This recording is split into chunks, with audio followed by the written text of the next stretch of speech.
ये वीडियो देखने के बाद आपके टेंसेस के सारे फॉर्मूले लर्न हो जाएंगे। मैंने एक टेबल बनाया है जिसकी मदद से आपको टेंसेस के सारे फॉर्मूले याद हो जाएंगे। उस टेबल को सीखने से पहले हमें कुछ बेसिक्स जानना ज़रूरी है। तो लेट्स गेट स्टार्टेड। सबसे पहले टेंसेस के 3 टाइप्स होते हैं, पास्ट, प्रेजेंट और फ्यूचर टेंस। अब इन तीनों टेंसेस के 4 टाइप्स होते हैं, जैसे कि simple, continuous tense. Simple tense क्या बताता है? सिंपल टेंस हमें बताता है कोई सिंपल सेंटेंस जिसमें कि हैबिट हो, फैक्ट हो और रूटीन हो। For example, I wake up early in the morning, ये एक हैबिट है तो ये सिंपल सेंटेंस में आएगा। अगर कोई फैक्ट है जैसे कि the sun rises in the east, और अगर कोई रूटीन है I go to school every day, तो ये जितने भी सिंपल है वो सारे इसमें आएंगे सिंपल टेंस में। अब बढ़ते कंटिन्यूस टेंस की तरफ। कंटिन्यूस टेंस सिंपली हमें बताता है कि एक्शन इज़ कंटिन्यूइंग, मतलब एक्शन अभी शुरू है। और परफेक्ट टेंस बताता है कि एक्शन कंप्लीट हो चुकी है।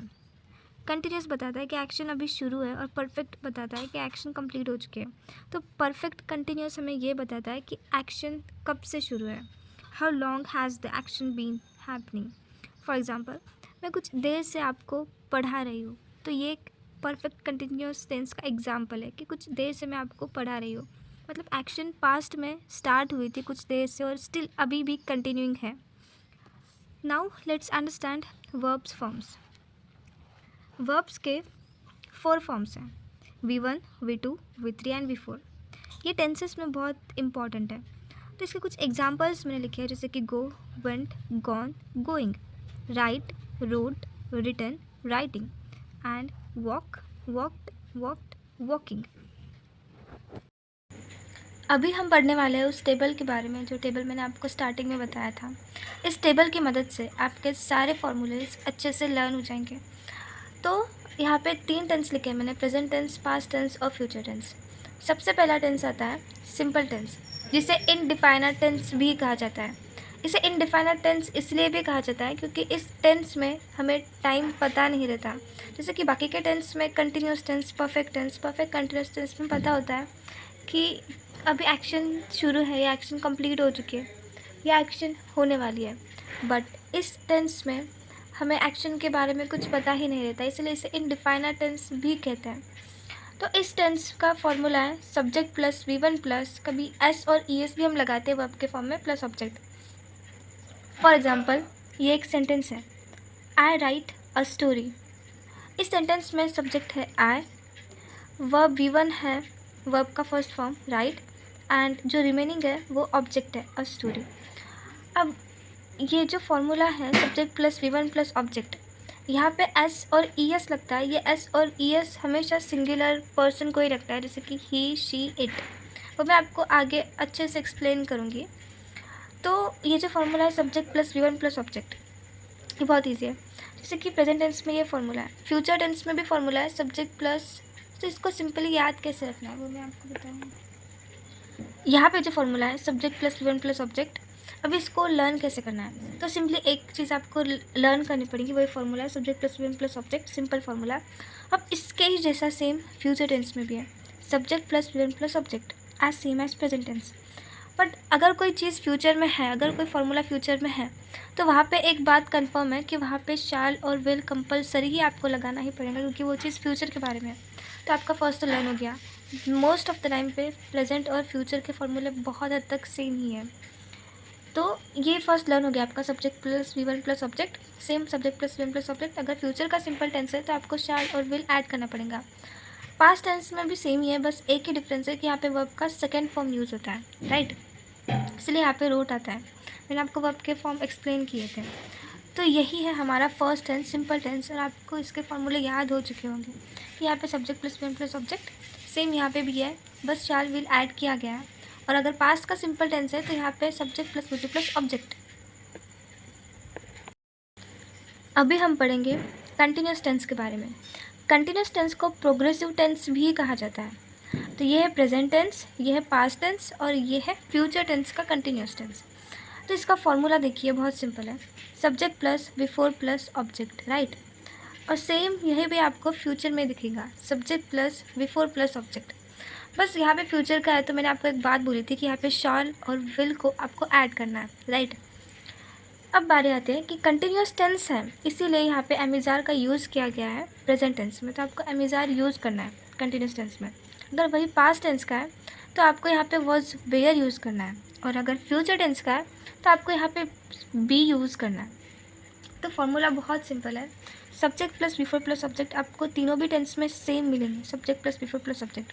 बस आपको प्रेजेंट टेंस में अगर है कंटिन्यूस टेंस तो आपको ऐड करना है एमिजार, अगर पास्ट में है तो सिर्फ वॉज वेयर ऐड करना है, और अगर फ्यूचर में है तो आपको शैल विल और बी ऐड करना है। अभी आपको ये भी फॉर्मूला अच्छे से लर्न हो चुका होगा। अभी हम पढ़ेंगे परफेक्ट टेंस के बारे में। ये प्रेजेंट का परफेक्ट टेंस है, ये पास्ट का, और ये फ्यूचर टेंस का है। सो परफेक्ट टेंस क्या बताता है? परफेक्ट टेंस हमें बताता है कि अगर कोई भी एक्शन अभी अभी कंप्लीट हो चुकी है तो वो हमें परफेक्ट टेंस बताता है। इसका फॉर्मूला बहुत सिंपल है। सो प्रेजेंट में हम यूज़ करेंगे subject plus with plus object, past में भी सेम है एंड फ्यूचर में भी यही है विथ प्लस ऑब्जेक्ट। अब देखिए मैंने आपको स्टार्टिंग में बोला था अगर फ्यूचर का है तो हम शैल विल मैंडेटरी यूज़ करेंगे ही, तो यहाँ पे शैल विल आ गया। अभी परफेक्ट टेंस में जैसे हमने ऊपर एमिजार का यूज़ किया था वैसे हम परफेक्ट टेंस में यूज़ करेंगे हैव और हैज़ का। ये कब यूज़ होता है ये मैं आपको आगे अच्छे से एक्सप्लेन करूँगी। परफेक्ट टेंस में हम यूज़ करेंगे हैड एंड फ्यूचर टेंस में हम यूज़ करेंगे हैव, हैज़ को नहीं करेंगे। In most of the cases present tense और फ्यूचर टेंस के फॉर्मूले काफ़ी सिमिलर होते हैं, बस पास्ट में थोड़े से डिफ़िकल्ट या थोड़ा सा अलग होता है। तो ये तो बहुत ईजी है।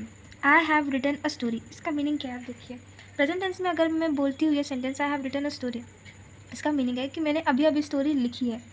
पास्ट टेंस का ये sentence I had written a story, इसका मतलब है कि मैंने स्टोरी लिखी थी। I will have written a story, मैं स्टोरी लिख चुकी होंगी। तो ये फ्यूचर टेंस का मतलब है। अब अभी आपको इसका मतलब भी समझ में आ चुका है और ये फॉर्मूला भी। तो आई होप ये आपका फॉर्मूला अच्छे से लर्न हो चुका होगा। अभी हम पढ़ेंगे परफेक्ट कंटिन्यूस टेंस के बारे में। ये टेंस में बहुत लोगों को प्रॉब्लम जाती है बट ये टेंस बहुत सिंपल है। परफेक्ट कंटिन्यूस हमें क्या बताता है? परफेक्ट कंटिन्यूस हमें बताता है कि एक्शन कुछ देर से शुरू हुई थी बट अभी भी कंटिन्यू है, बस इतना सिंपल मीनिंग है इसका। अभी समझते हैं इसका फॉर्मूला। इसका फॉर्मूला बहुत ईजी है। परफेक्ट कंटिन्यूस टेंस जो है वो सिमिलर है परफेक्ट और कंटिन्यूस टेंस के, तो इसका फॉर्मूला भी उनके ही जैसा होगा। अभी देखिए यहाँ पे है subject plus have plus been plus before plus subject, तो इसका फॉर्मूला बहुत ईजी है। इसका फॉर्मूला मिलकर बनता है परफेक्ट टेंस और कंटिन्यूस टेंस को।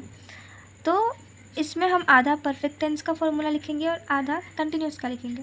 जैसे कि यहाँ पे परफेक्ट टेंस का है सब्जेक्ट प्लस हैव प्लस, तो हम इतना सब्जेक्ट प्लस हैव तक परफेक्ट टेंस का लिखेंगे। उसके बाद हम बिफोर जो यूज़ करेंगे वो कंटिन्यूस का होगा। सभी में यही करना है, हमें जो फॉर्मूला परफेक्ट का था हैव तक लिखना है। उसके बाद यहाँ पर भी सेम हमें हैव तक फॉर्मूला सेम लिखना है। उसके बाद कंटिन्यूस है तो फॉर्मूला बता रहा है कि आपको कंटिन्यूस है मतलब बिफोर यूज़ करना है। Before plus object same same and same. बस परफेक्ट कंटिन्यूस में आपको एक चीज़ ऐड करनी पड़ेगी, वो है बीन।